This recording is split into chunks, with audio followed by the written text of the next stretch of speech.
Hey guys, today I'll be talking about my favorite Elder Dragon from Monster Hunter.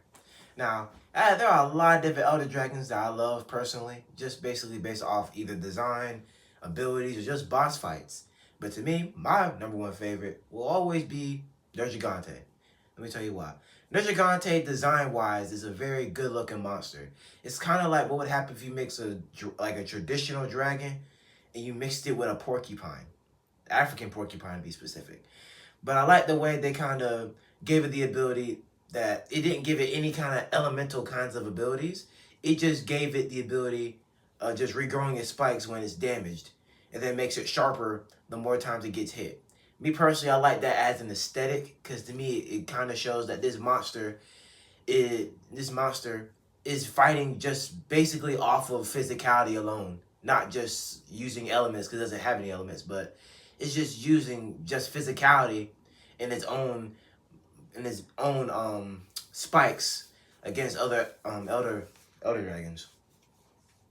Also, another thing I liked about this dragon is that I like the form that it has, like a quadrupedal type of stance, but it moves very similar to like a cat mixed with a bear because because the way it kind of walks, but when it runs it's like a cat, but when it's walking it's very similar to a bear, kind of hunched over, taking each step slowly, its body kind of moving with each step, and the spikes move with each step as well, kind of showing that it isn't just like hard spikes, it moves along with the Elder Dragon as well.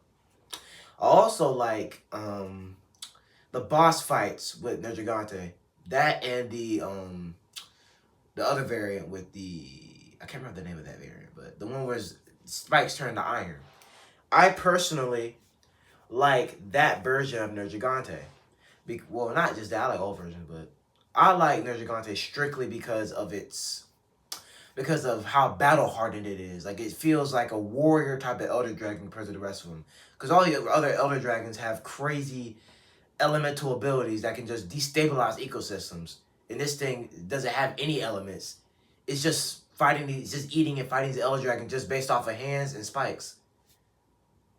It's like a Elder Dragon version of Sonic the Hedgehog, and I find that to be pretty cool. Another thing I liked about it was its turf wars with other monsters. Like when Nergigante fights someone like Deviljho, it's very similar to how Rajang fights Deviljho, where Deviljho seems like he has the upper hand. He grabs him by the neck, swings him in the air like he usually does. It has him in the air, feet dangling. But then Nergigante, with his claws, is able to pry its mouth open and basically slap Deviljho into the ground. And then it kind of ends with Nergigante kind of winning. And I like that fight pretty well because it kind of shows Nergigante's how it fights against other monsters and not just Elder Dragons. And you can honestly tell it has a little bit of battle IQ with how it just knew how to open its mouth and just palm strike it into the ground. Another one I like personally, I also like the fight with him and Teostra. That fight was pretty cool. The only thing weird about Teostra is that it didn't use its fire a lot, but I like the clashes it has in air, showing that Nergigante is not just a ground fighter, it's also an air fighter as well. So it's just using its wings to propel itself into the air and just be able to fight in the air rather than just on the ground all the time, which is something I find pretty cool about it. And I like the fact that it felt like it was pretty even for a good moment because they were clashing, clawing at each other, until Nergigante just straight up power drives into the ground, and then Teostra kind of loses. So those are the main turf wars I liked. Another thing, now the variant is the coolest one to me because I liked how when we first see it, this thing just straight up bullies a Bazelgeuse and bullies it. Like, remember we were on the aircraft and the Bazelgeuse is attacking the ship, and Nergigante with the iron spike variant comes out of nowhere, seemingly out of thin air, like a magician, and just straight up tackles the Bazelgeuse like it's a linebacker for the Wolves, and just straight up power drives it into the ground as they both fall on the ground. And I thought that was pretty cool because it showed just how awesome this new variant is, even though we knew so much little about it in that very encounter. And then later when we meet it again and we fight it with whatever weapons y'all like to use. I like the katana personally. Comment down below which ones y'all like to use.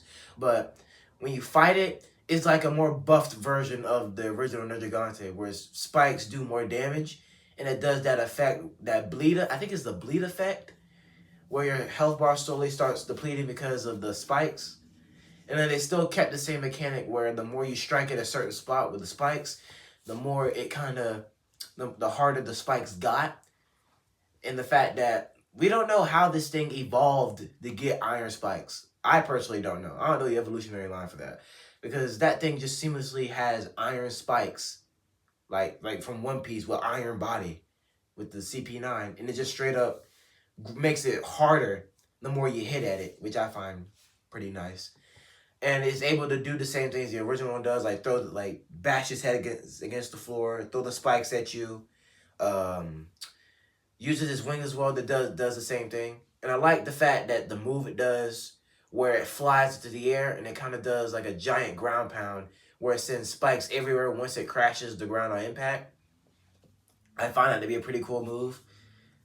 And the funny thing is that after that point, the thing is just bald. It's just bald now. It's just bald. Because it still has spikes on it, but it's just like really small and really dull. So all the bleed effects probably won't hit the same, but it's still brutally strong. And then you can just call people to fight with you as well. So then after the fight, you think you killed it. You're just like, oh snap, we killed it. Let's go. Then you see another monster, which I think is called Shara Isabala. Comment down below if I said that wrong. Don't hate me for that.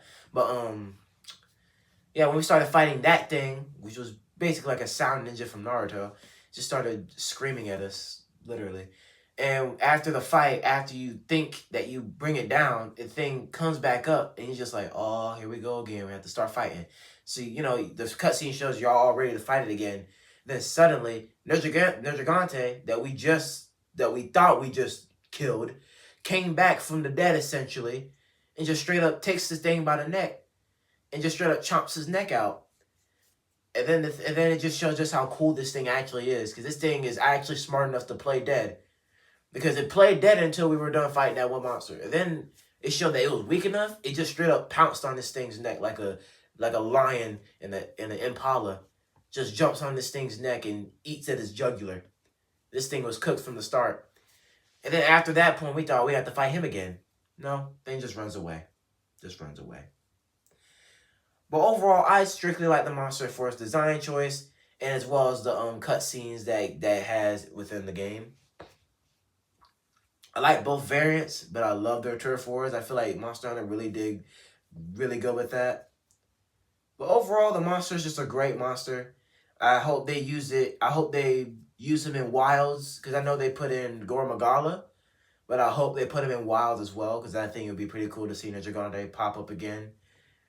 So, you know, thank y'all for coming to watch the video. Comment down below what your favorite Elder Dragon is, and see y'all next time.